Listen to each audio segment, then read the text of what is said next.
Hi, magandang umaga mga kaibigan. Ito na naman ang inyong kabalitaktakan, si Richard Malabed Torino. Today is 23 January 2026. It's 11:15 in the morning. Ang ating tatalakayin ngayon, ang ating pag-uusapan ay yung may kinalaman dyan sa West Philippine Sea. Supposed to be, may mga nakahanda tayong ibang issue upang pag-usapan sana natin sa umagang ito na may kinalaman dito sa maiinit na pangyayari, lalong-lalo na sa politika dito sa ating bansa. Pero dahil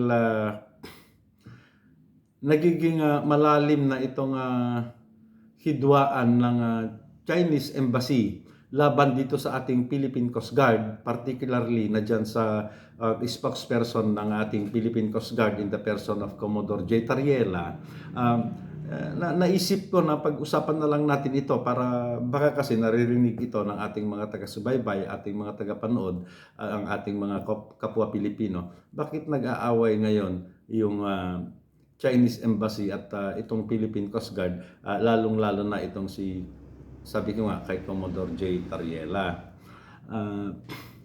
Bakit kasi may away ang China at Pilipinas dyan sa West Philippine Sea? Bakit kasi sinasabi ng Pilipinas na atin yung West Philippine Sea? Sa totoo lang, ako na nagsasabi mga kaibigan, base sa aking limitadong pagkakaalam, the West Philippine Sea is part of our territory. Yung bahagi ng karagatan na yan ay pag-aari ng ating bayan. Ang karagatan na yan ay atin. The West Philippine Sea is ours. Ano ba yung mga basehan natin? Simple lang. Yung United Nations, napakaraming bansa sa buong daigdig ay kinikilala na yung pinagtatalunang teritoryo dyan sa West Philippine Sea ay talagang pag-aari ng bansang Pilipinas. Pangalawa, yung United Nations Convention on the Laws of the Seas, yung batas na umiiral dito sa ating mga katubigan, sa ating mga karagatan, ay sinasabing yung mga teritoryo, yung mga bahagi ng isla dyan, shores, atolls, and other form of islands there, dyan sa West Philippine Sea, ay pag-aari ng bansang Pilipinas.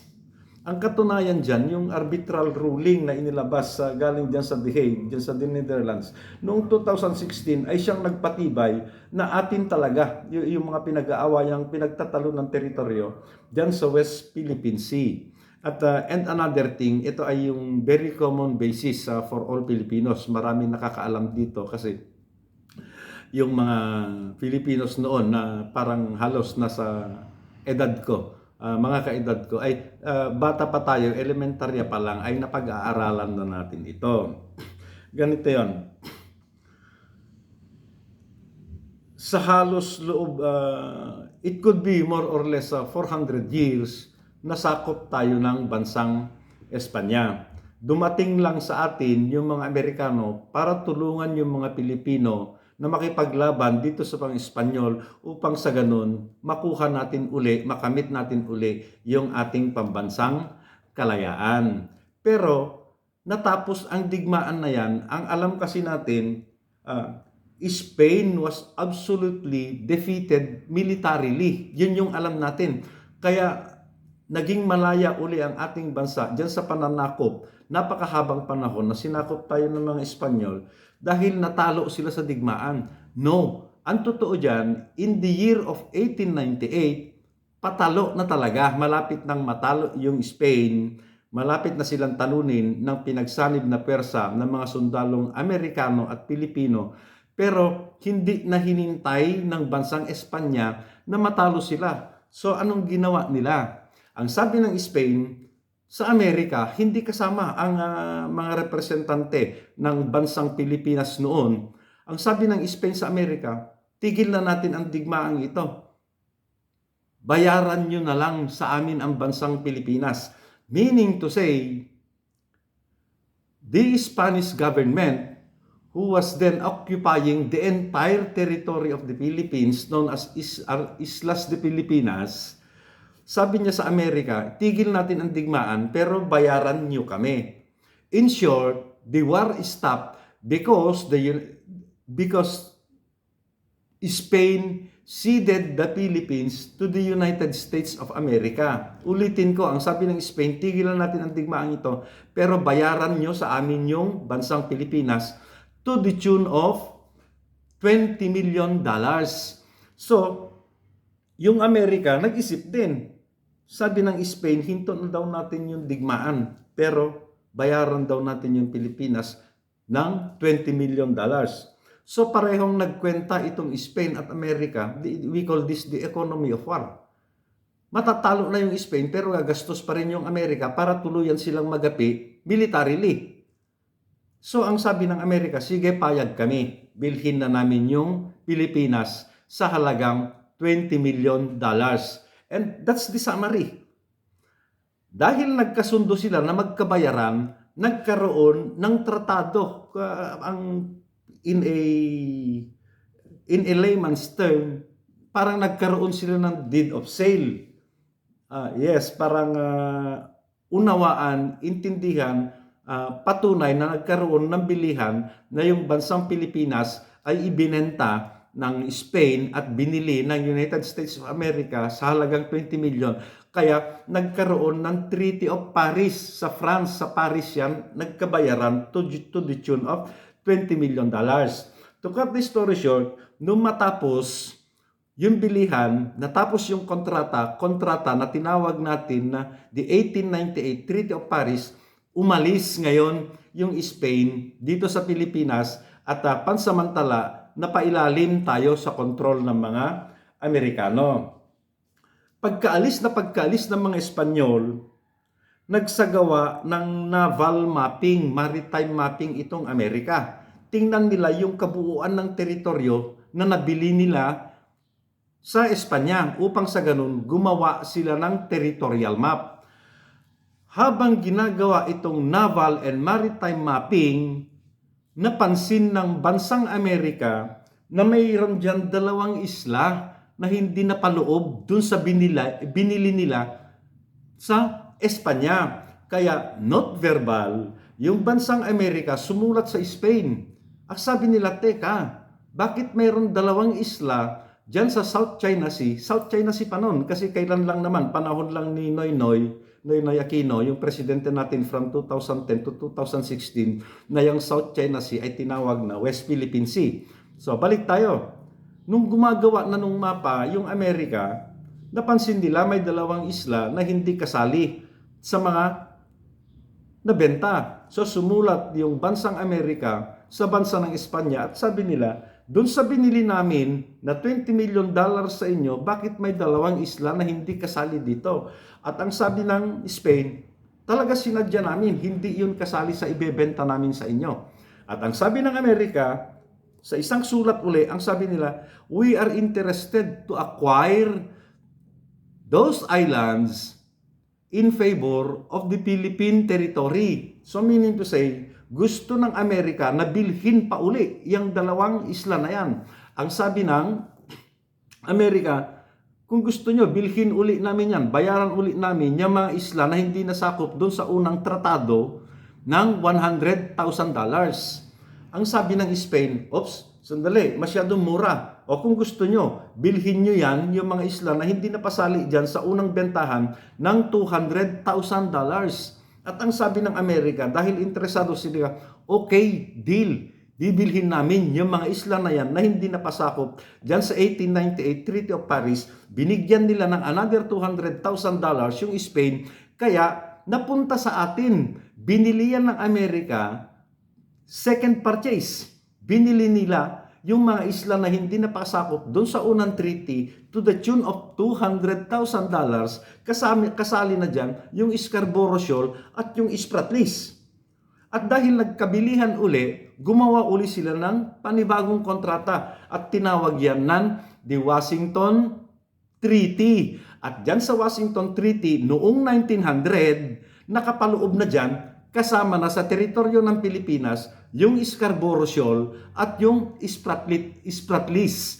Kaya sinasabi natin na from 1900 by way and by strength of that Washington Treaty, atin niyang Spratlys kasama ng Scarborough. The trouble is, ang napag-uusapan lang naman natin, ang nakasulat sa ating aklat ay yung 1898 Treaty of Paris na hindi kasali yung Spratlys at yung Scarborough Shoal. Ulitin ko, 1898 Treaty of Paris, hindi kasama ang Spratlys at Scarborough. Pero, ni-revise yan. At nung mapaloob na, ibinenta na uli ng bansang Espanya sa Amerika, yung mga ibang isla, kasama dyan yung Spratlys at Scarborough, naging pag-aari ng Pilipinas, yung Spratlys at Scarborough at iba pang isla dyan na nabayaran to the tune of $200,000 at pinagtibayan sa pamamagitan ng Washington Treaty of 1900. So, walang question, atin talaga yung mga isla dyan. Okay. Trivial lang. Bakit ba Scarborough ang pangalan nun? Ang original na pangalan ng Scarborough Shoal na yan ay Panakot. Panakot, literal, Panakot. Nakakatakot. Bakit? Before it became Scarborough Shoal, alam ng mga Pilipino na ang daming sumadsad dyan na barko kasi pag high tide at hindi kabisado ng mga sailors, ng mga ship captains, ang bahagi na yan ng South China Sea, sasadsad at sasadsad yung mga barko nila dyan. Kaya ang tawag ng mga Pilipino nun, nakakatakot. And then later on, there was this British ship, pag-aari ng English government. Sumadsad yung barko nila dyan na ang pangalan ng barko ay Scarborough. Kaya from then on, tinawag ng Scarborough Shoal, pero paminsan-minsan tinatawag pa rin nating Panakot Island. So Panakot dahil nakakatakot, sumasadsad ang barko dyan. Scarborough Shoal dahil yung barko ng Britain, ng English government, sumadsad dyan, tinawag na Scarborough Shoal. Okay, kaya atin yung West Philippine Sea. Ngayon, the trouble is, bakit unti-unti na parang humihina tayo? As a matter of fact, marami ng isla dyan na hindi iniulat sa pagitan ng 2016 to 2022 na nakuha na ng China na dati namang pagmamayari ng Pilipinas, pero hindi yan iniulat ng ating pamahalaan, lalong hindi inilalabas sa media. Totoo yan. Okay, bakit kasi humina tayo ng humina? Panahon ni Ferdinand Marcos, pumalit si Cory, pumalit si Fidel Valdez Ramos, and then Erap, and then Gloria, and then Noynoy, and then Noynoy. Halos walang magawa ang China dyan sa South China Sea na tinatawag nila. At may astig nga yung Pinoy, yung presidente natin from 2010 to 2016. Pinabago niya yung pangalang South China Sea at naging West Philippine Sea. Hindi madarag-darag, hindi makuha-kuha ng China maski anumang teritoryo dyan noong from 1965 to 2016.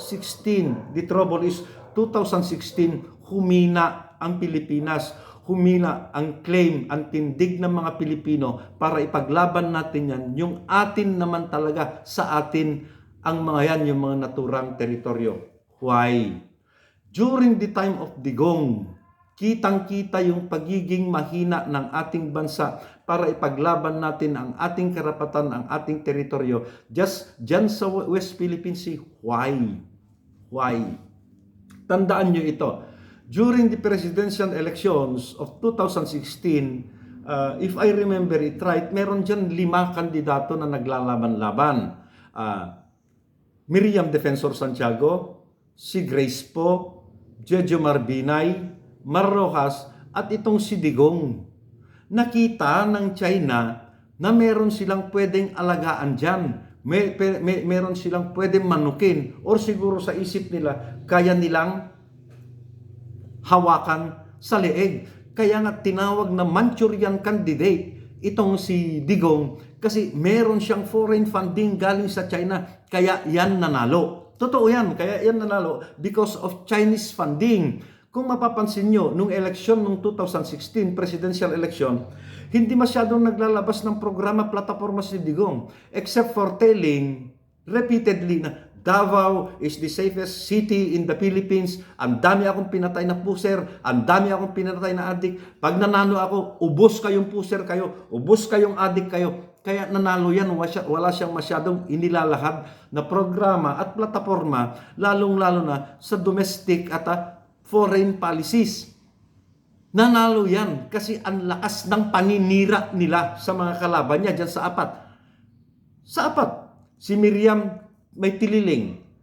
Si Grace po, anak daw niya ni Ferdinand Marcos. Si Binay, binira sa Senado kasi tungkol dyan sa mga properties niya dyan sa Batangas. Itong si Mar Rojas, mahina, Mr. Palengke, oligarchy daw ito, elitista, puro panira, kaya nga natalo.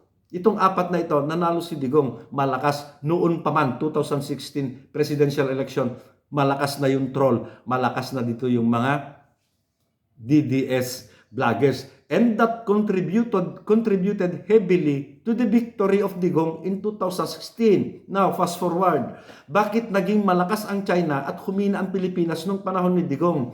Because of many loans. Ang daming utang na pera, utang na loob. Number one dyan is yung 3.7 billion na Chico Dam. Hindi ko alam kung natapos yan. Isa ito, una, yung Chico Dam na yan, 3.7 billion. Utang natin yan sa China. The trouble is, Chinese ang contractor, Chinese ang architect, Chinese ang engineer, sa China manggagaling ang materyales, sa China manggagaling ang makina. To cut this story short, to summarize it all, utang natin yung pera, pero yung pera yan, bumalik din lahat sa China. At ang nakapagtataka dyan, napakataas ng interest ng loan natin na yan at 2%, which is far lower than the interest rate offered by Japan kasi interested din yung Japan sa project na yan, pero pinili ni Digong na ibigay yan sa China. That's one. Number two, notable sa mga inilihim, notable sa mga itinago ni Digong, hindi masyadong napag-uusapan ito. When the government of the Philippines entered into a memorandum of understanding na yung China allowed sila na mag-explore dito sa loob ng ating EEZ, mag-explore ng aquatic and natural resources dyan sa exclusive economic zone ng Pilipinas na hindi naman talaga dapat kasi tinawag yan na EEZ, exclusive, tayo lang, exclusive, wala nang iba. Pero pumayag yung gobyerno ni Digong, hindi ko alam kung bakit pinayagan ito ng Senate, bakit pinayagan ito ng House of Representatives na papasukin yung dayuhan upang mag-explore, manguha ng ating natural resources sa loob mismo ng ating exclusive economic zone. And then third, yung Kaliwa Dam. Kapitbahay din natin ito. Yes, Kaliwa Dam. Dito sa Sierra Madre. Alam niyo, if I'm not mistaken, this is a $211 million loan from China again. At hindi ko alam kung alam ito ng ating government kasi hindi ito nababalita. Hindi ito nabalita noon. Hindi ko alam kung palihim. Hindi ko sinasabing inilihim pero hindi masyadong nababalita. This Kaliwa Dam nagagawin dito sa Sierra Madre. Ang masaklap dito, alam nyo, tinamaan dito yung ancestral domain ng ating mga kababayang mga dumagat. $211 million dyan sa Sierra Madre. At the same scheme, ang contractor, ang designer, ang engineer, lahat Chinese. Ang materyales dapat galing sa China. Ang makina dapat galing sa China. The same scheme. Tayo ang umutang, tayo nagbayad ng interest, pero yung pera bumalik sa China. Maalala yun dyan sa yung Binondo Intramuros Bridge. This is supposed to be an FAP. Yung FAP is ito yung Foreign Assisted Project. Tulay ito. Diyan sa may Binondo Intramuros. China nga ang gumawa. Libre. Pero alam nyo kung ano masakit dito. Nagmukhang ang bait ang China sa Pilipinas habang unti-unti nilang kinukuha ang ating mga teritoryo diyan sa West Philippine Sea. Ganyan yung yan tulay dyan sa Estrella Pantaleon. Ganyan din. FAP din yan. Ginawa ng China libre, pero ang gumawa dyan, Chinese, engineer Chinese, contractor Chinese, materials from China. Ginawa nga nila yan. Parang magmukha silang friendly, magmukha silang napakabait sa bansang Pilipinas. But in return, unti-unti nilang sinasakop yung teritoryo natin dyan sa West Philippine Sea. Diyan tayo naging mahina kasi ang daming tratado, ang daming kasunduan, ang daming pabor na hiningi ng Pilipinas diyan sa China na hindi natin namamalayan mas malaki yung kapalit na kinukuha ng mas malaking bansa na ito. Yun naman talaga ang nangyari. At ang masakit, yung 2016 arbitral ruling na napakalaking tagumpay ipinaglaban ng ating mga matatalinong Pilipino upang sa ganon mapagtibay yung ating claim na atin talaga yung mga pinagtatalunan teritoryo dyan sa West Philippine Sea. Ang sabi ni Digong, kapirasong papel lang yan, itapon ko pa sa basura. Ang sabi ni Digong, ang dami tayong tubig, yung West Philippine Sea, ipamigay na lang. Obviously, hindi ko alam kung nagmamaang-maangan itong si Digong or hindi niya talaga alam na yung West Philippine Sea, ang daming pakinabang yan. Deep inside that, huwag na natin pag-usapan yung fisheries, yung aquatic resources. Deep inside that West Philippine Sea, nandyan yung tinatawag natin na methane hydrate. Yung methane hydrate na ito, once treated, once processed, pag na-harness natin itong resources na ito dyan sa ilalim ng West Philippine Sea, this is enough to power the economy of the Philippines for the next 500 years. Kasi ito yung pag-aaral ng China na hindi nila inilabas, inilihim nila sa bansang, sa gobyerno, pamahalaan ng Pilipinas na natuklasan ng China na dyan sa West Philippine Sea, na sa loob ito ng ating teritoryo, na mayroon tinatawag dyan na methane hydrate. Ito yung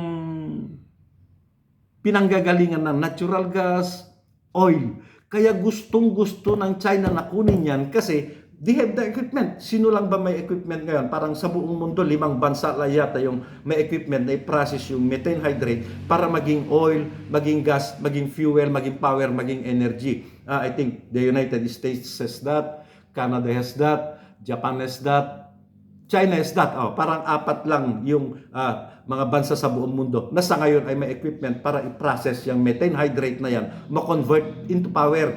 Kaya yung sabihin mo, Digong, na ang dami tayong tubig, ang dami tayong dagat, ipamigay na lang natin yung West Philippine Sea. You are wrong. Obviously, hindi mo alam kung anong yaman ang nandyan sa ilalim ng West Philippine Sea na yan na dapat Pilipinas ang makinabang. Ang nangyari, China na ngayon ang kumukuha. Kadugtong yan, 1 week ago, nung narinig yun yung anunsyo ni BBM na may natagpo ang deposit ng langis yan, kasama yan dito sa sinasabi ko. Pangalawa pa na hindi mo alam, Digong, yung defense importance nito, yung defense significance nito sa ating bansa, na pinabayaan mo lang, sabihin mo dagat lang yan. Alam mo ba kung gaano kahalaga yung West Philippine Sea sa ating Navy? Huwag na lang yung ating Philippine Coast Guard, huwag na lang yung ating BIFAR, huwag na yung ating mga fisher folks. Ang laya sana ng ating hukbong dagat na magmanyobra, maglayag sa bahagi na yan ng West Philippine Sea kung hindi mo pinabayaan yung Chinese na maghari-harian dyan. Ang tawag natin dyan yung freedom of navigation. Ang laya sana ng ating hukbong dagat dyan. Pero ang nangyari, paglayag nila, halos araw-araw tuwing paglalayag, they have to go through confrontation, near confrontation, military confrontation with this Chinese Navy, with this Chinese Coast Guard. Hindi mo rin alam ano ba kahalagaan ng teritoryo na yan? Yung tinatawag natin na overflight freedom. Alam ito ng Philippine Air Force. Yung katapat ng kabuuan ng karagatan na yan, tumingin ka sa langit, hanggang sa langit, atin sana yan. So yung freedom of flight, yung freedom of overflight, hindi sana nahihirapan ang ating Philippine Air Force na magpalipad sa bahagi ng karagatan na yan. Hindi sana tayo nagpapaalam. Wala sanang challenges dyan kung hindi pinabayaan ni Digong itong West Philippine Sea. Yun ang ating problema. So, ganon, kaya tayo nagkakaproblema dyan. Alam niyo yung 1978, yung kalayaan? Anyway, mahagba na lang ang ating oras. Sa susunod, talakayin natin yung Kalayaan Island. Alam nyo, ito yung nangyayari. Kasi atin talaga yan, atin. The trouble is, nagkaroon tayo ng presidente na parang impliedly sinabi niya, parang wala siyang pakialam dyan sa ating teritoryo. Pilipino, kapwa Pilipino, sa atin, yang teritoryo. Pag-aarian ng ating bayan, pag-aarian ng ating bansa. Ipaglaban natin ang karapatan. Magandang umaga po sa inyong lahat. Ito ang inyong kaibigan, si Richard Malabed Torino. Hanggang sa muli, uulitin ko lang, unti-untiin na nating manood tayo dun sa ating YouTube channel, Captor TV. Hanggang sa muli, maraming salamat po.